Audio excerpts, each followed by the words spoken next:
Hello everyone, my name is Killian. I'm an architectural technologist at Mahony, Pike Architects. So today I'm going to be running through my research that I completed in my final year of college alongside Dr. Malachy Matthews. So to introduce this study, the motivation behind it was lots of many factors. So one of them being the greenhouse gas emissions have risen by nearly 10% in the last 100 years. 97% of Ireland's building stock is residential, according to the SAI and the CSO. The current methods that we use for calculating LCA and embodied carbon in this country is time consuming and also requires extensive knowledge and upskilling. It is also very difficult to visualise the embodied carbon of buildings using the current methods that we currently have, as it's usually just data focused. So the expansion of BIM that we are implementing in the country, can this be automated? So can we reduce the workload and increase the accuracy? So what I was looking at in the first part of my research was, can the steps of the life cycle assessment and the amendments in the project be removed? And can we include automation in calculating the embodied carbon of the project while the modelling is being completed? So a separate assessment does not have to be completed, and then when there's amendments in a project, the model has to be updated. There's more life cycle assessments that also take time. So my goal in this was to automate the calculations of the embodied carbon, so removing the steps of having to carry out a life cycle assessment externally. So the scope for this project, as it was only a 4-month project, was focused on domestic construction in Ireland. The test subject was based off a one-off dwelling in Ireland. This is a real building in a hometown where I come from, so all the materials that we used to compare the different strategies was actually implemented on site. Also, that the GWP stages A1 to A3 was used in this study due to time constraints, and also this is where we have the most accurate data in the EPDs. The focus on this was embodied carbon reduction while visualising the different options.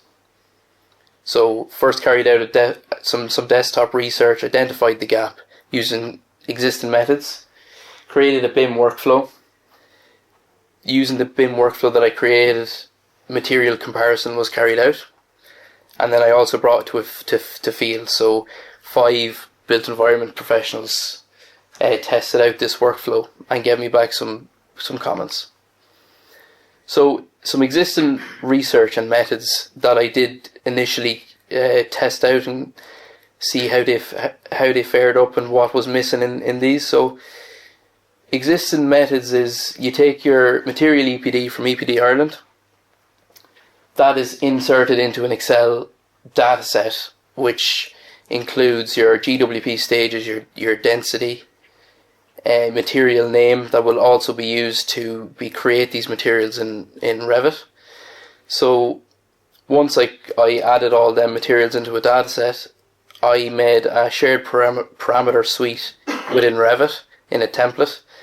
So these included all the parameters within the materials in Revit, so all the information from the EPDs could be embedded into the materials within the model.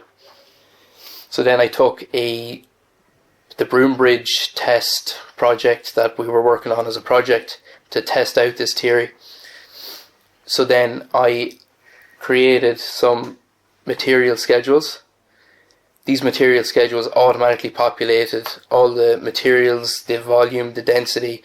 I had pre-built formulas that calculated the density from the volume to get the weight, to multiply them by the GWP stages. I then used a Dynamo script that was previously created to highlight within Revit the highest embodied carbon material and isolate and colour it red to identify to the user where the problematic material is. So when I done that, it also spit out a bar chart to show the materials, their embodied carbon value. But as you can see, the bar chart is not readable. We needed to consider an alternative method. So that alternative method was to use Power BI to visualize the embodied carbon. So my proposed method and workflow was to collect the GWP data from EPD Ireland and insert into an Excel dataset. Where I did not have EPDs available, at the time of this research there was only 97 EPDs in Ireland, so I had to use the ICE database to embed a lot of my information. So then I ran my Dynamo script that I created to embed the information into the shared parameters within the materials in Revit. So then when the model was being built, these materials and information was all automatically being calculated in the background. So then I used a plugin to Revit called Tracer, which pulls all the information from your Revit model into a Power BI dashboard. So I created a Power BI dashboard, used the plugin to basically create a live link from your Revit model into your Power BI dashboard. So when you can identify the issues there, you can also go back into your Revit model, change materials. It'll automatically change in the schedule, which means it automatically changes in the Power BI dashboard, so you can compare two situations side by side. So just give a bit of background on the case study. It's a one-off dwelling. We use traditional methods in real life. So the aim is to test methods and create seamless material comparisons to see how could we reduce this building. So compare two options to demonstrate change after identifying the problematic area. So here's the Power BI dashboard that I created. So on the left here we have the total kilos of CO2 within the building. Then we have option 1 materials. So option 1 is your traditional materials that this building has been built by. And then at the top then we have our traditional option 1 and your RAI targets to see where did this building fare up with the RAI targets that are set out in the Climate Action Plan. The same here, we just have bar charts for informative. This just all the materials are broken down and their kilos of CO2 is shown. And the bottom right is your materials or all your elements within the model. So your walls, your floors, any different types of walls, floors, roofs. They're all split up, so you can see that the external walls here in this case was the highest embodied carbon, so that was the area that we needed to tackle to reduce. So as you can see, the external walls, they total up to about 50,000. Also the floors was 37,858 and the roof 27,000. So when we identify these problematic areas using the Power BI dashboard, then we could make informative substitutions. So I decided to change out the whole external wall to a timber frame system. I just changed the insulation in the floor and the insulation in the roof just to see what comparison that we have there. So then when you load it back in, we have two options side by side. So the blank graphs that was in the previous slide, they are now filled up with the information from the changes that you made in your model. So we can see that we reduced the building by a serious amount by just changing the external walls and insulation in the floor and roof. So the whole point of this test, this case study, was to see, can the Power BI dashboard and the workflow benefit decision making for designers? So then I brought it to a focus group, which consisted of 5 professionals in the built environment, all with different levels. Some of them were BIM managers, some of them were architects, some of them were engineers, and I brought this to them to test out its capabilities within the built environment, because because I made it and I know how it works, it's very different when somebody else that doesn't really know the ins and outs of it, how does that fare up with their day-to-day life. So what I gathered from the focus group was a lot of people wanted to cut the manual error out of gathering the information.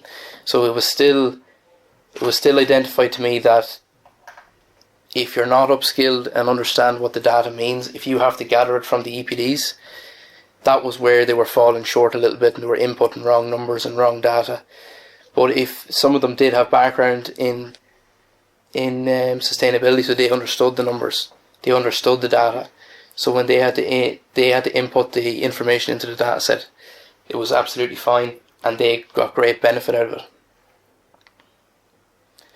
So my findings from the case study was mapping EPD data to materials within BIM was automated when creating the materials through the Excel data set. So I had also attempted to map in data to existing materials in Revit. If the names are off in the data set, that won't work. It'll throw up an error. I also found out that automating the LCA process through formulas using the basis of calculation was very beneficial, as it's all done in the background, so there's no external LCA and calculations that need to be done. What became very clear to me was the level of detail in the model, which plays a crucial role in the output of the data. So if you're working off an LOD 300 and an LOD 200, you're going to get very different outcomes. Found out that the visualization within Revit was not adequate, so the introduction of the Power BI dashboard was very beneficial for this study. The lack of validated data in the country was proven very difficult because you're using the ICE database, which is just generic materials. So I'll continue on. So limitations due to no government policies regarding embodied carbon requirements. Designers still use high embodied carbon methods and materials. Only 5 participants tested out the workflow. A greater testing field would be more beneficial to develop a greater evidence of this place in the built environment. So my further research, the development of life cycle costing alongside. So if you're producing this dashboard to a client, the first question they'll ask you is, well, if I reduce or if I change the whole wall build-up, what's that going to cost me? So the introduction of that would be very beneficial, and to expand the industry testing and to test on large-scale commercial projects in the industry. Okay. Thank you.